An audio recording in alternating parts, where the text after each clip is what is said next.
She called the cops on me for sleeping in my own cabin, but froze the moment she saw who I really am. Do you ever have one of those mornings where you wake up and think, well, this is about to be a story I'll tell for the rest of my life? Yeah. That was me, standing on the front porch of my uncle's old lake cabin, holding a chipped coffee mug in one hand, and watching red and blue police lights dance across the pine trees in the early dawn light. Now imagine the setting. It's cold. Mist is hanging just over the water like a soft veil. I'm still in my flannel pajama pants, yesterday's hoodie, and bed hair, and walking up my gravel driveway are two police officers, flashlights out, with a woman trailing behind them like she's leading a parade, arms crossed, head high, and that smug look that says she's certain she just saved the neighborhood. She was in this beige pantsuit, one of those outfits that just screams middle management trying to feel important, and a bob haircut that bounced dramatically every time she pointed at me. "There he is," she announced, like she'd just caught a burglar in the act. "That's the trespasser I told you about. He broke in last night. I told you, officers, I'm the HOA president and I know every single homeowner in Pine Ridge Estates. This man does not belong here." I just blinked at her, sipped my coffee, and looked at the officers. I was still trying to figure out if I was dreaming. The lead officer, tall guy, maybe early 50s, peppered hair, walked up with a calm, measured tone. "Sir, we received a report of a break-in at this address. Do you have any ID?" "Sure do," I said, and pulled out my wallet.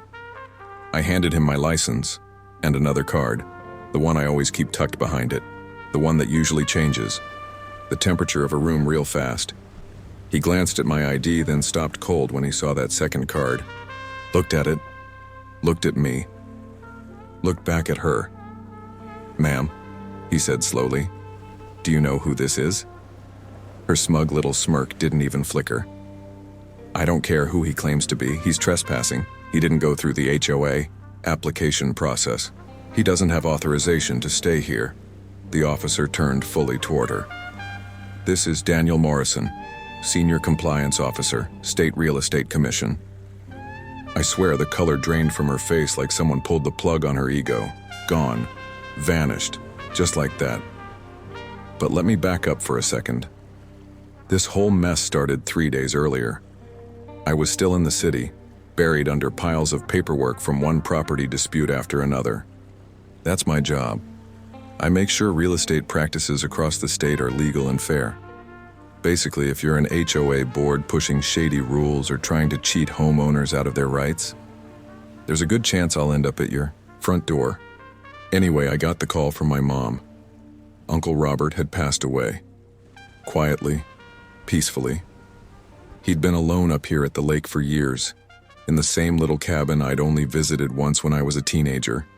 The surprise? He'd left that cabin to me, deed and all. After the initial shock and sadness wore off, I realized maybe this was exactly the break I needed. The estate lawyer mailed me the deed, assured me the taxes were paid, and sent the keys with a kind, handwritten note. So I packed a duffel bag, hopped in my car, and took the 3-hour drive up into the mountains, hoping for some peace and quiet. I got there just as the sun was slipping behind the treetops. The cabin? It was just as I remembered. Small, warm, full of wooden charm, with a fireplace that still held the smell of 1,000 old stories. I brought in some groceries, lit a fire, cracked open a bottle of wine, and sat with a book by the fire until sleep came. At 7 a.m. sharp, the peace shattered. I was jolted awake by aggressive banging on the front door. Not a knock, but a full-on pounding like the house was under siege. Still half asleep, I stumbled to the door, opened it, and there she was. Linda Garrison, clipboard in hand, scowl on her face.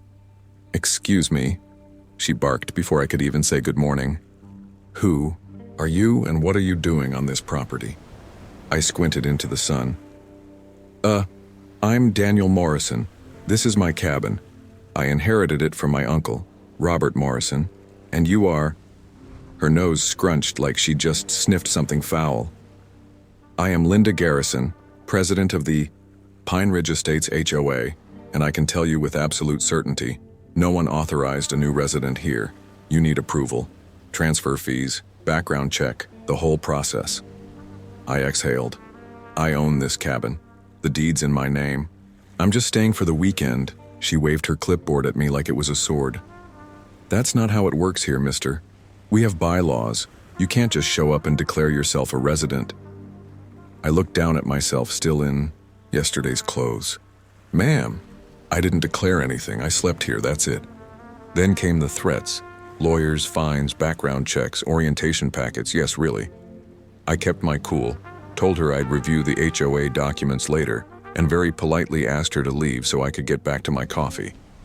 That's when she jammed her foot in the door and hissed, "If I see you here tonight, I'll call the police." And that brings us back to the present moment.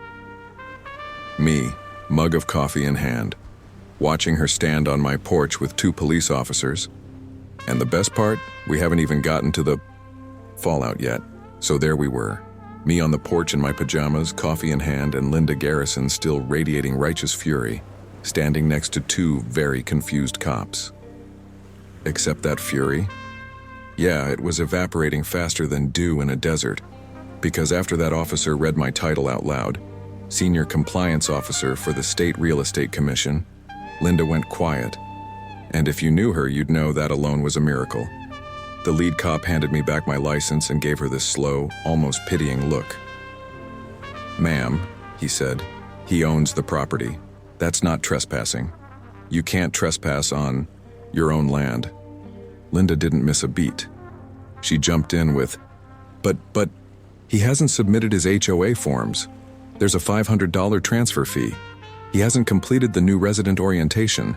The other officer, younger guy with a mustache that clearly hadn't decided what shape it wanted to be yet, sighed and said, "Those are civil issues, ma'am, not criminal. You called 911 and reported a burglary in progress. That's a felony, if it's false." I cleared my throat. "Officers, I'm happy to show you the deed and probate documents if that would help. I have the original will, the title transfer confirmation, and the property tax receipts." The lead officer shook his head. "That won't be necessary, Mr. Morrison. We know who you are. Actually, my captain attended your compliance seminar in Atlanta last spring. Said it was the first time HOA law ever made sense to him." That's when it hit her. She hadn't just called the cops on a homeowner. She had reported a state compliance officer, the kind of guy whose job it is to investigate abusive HOA practices and fine boards for overstepping their authority. Her mouth opened and closed a few times, like a goldfish gasping for understanding. And me? I just stood there sipping my coffee and said, "Officers, I'd like to file a formal complaint. This is the second time today I've been harassed on my own property, and now I've been falsely reported for burglary because the HOA president doesn't understand what private ownership means." Linda's face went from red to white in 0.2 seconds. "You can't be serious. I was protecting the community. I thought..." "No," I said, cutting her off. "You were flexing authority you don't actually have. And now, you're going to have to explain that in writing." The rest of that morning was satisfying. The officers took statements. Linda made frantic phone calls to her husband, who, by the way, she referred to as our HOA attorney, which was cute. Then she tried calling 3 different board members, trying to spin it like she was the victim here. It didn't work. The cops were patient but firm. "Ma'am, you may want to consult your own bylaws before making any more emergency calls. This isn't how any of this works." By the time they left, Linda was standing at the end of my driveway looking like she'd just been hit by a freight train made of legal documents.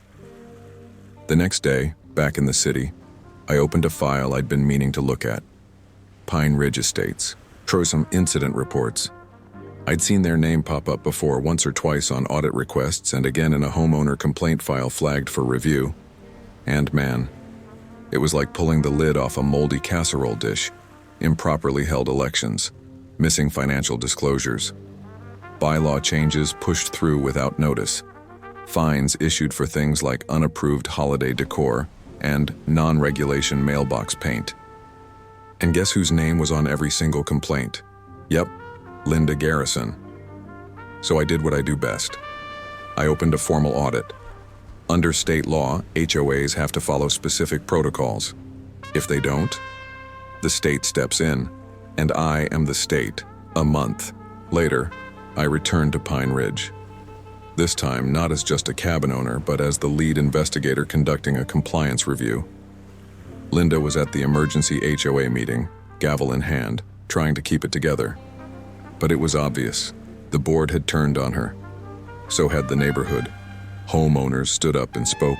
Some cried, others shouted. One guy, Tom, the neighbor she tried to fine for the wrong shade of brown on his deck, delivered a full PowerPoint presentation called 12 Years of Tyranny, the Linda Garrison Legacy. The vote to remove her? Unanimous. Well, except for her. But even that couldn't save her. I've given my life to this community, she shouted as the new interim president asked her to step down.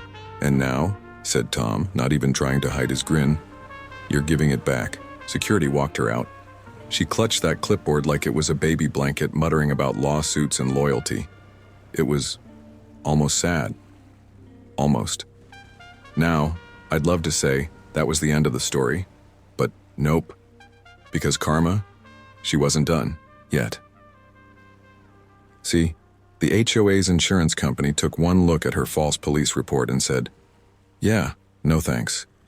They refused to cover her legal fees. She had to take out a second mortgage just to pay her lawyer.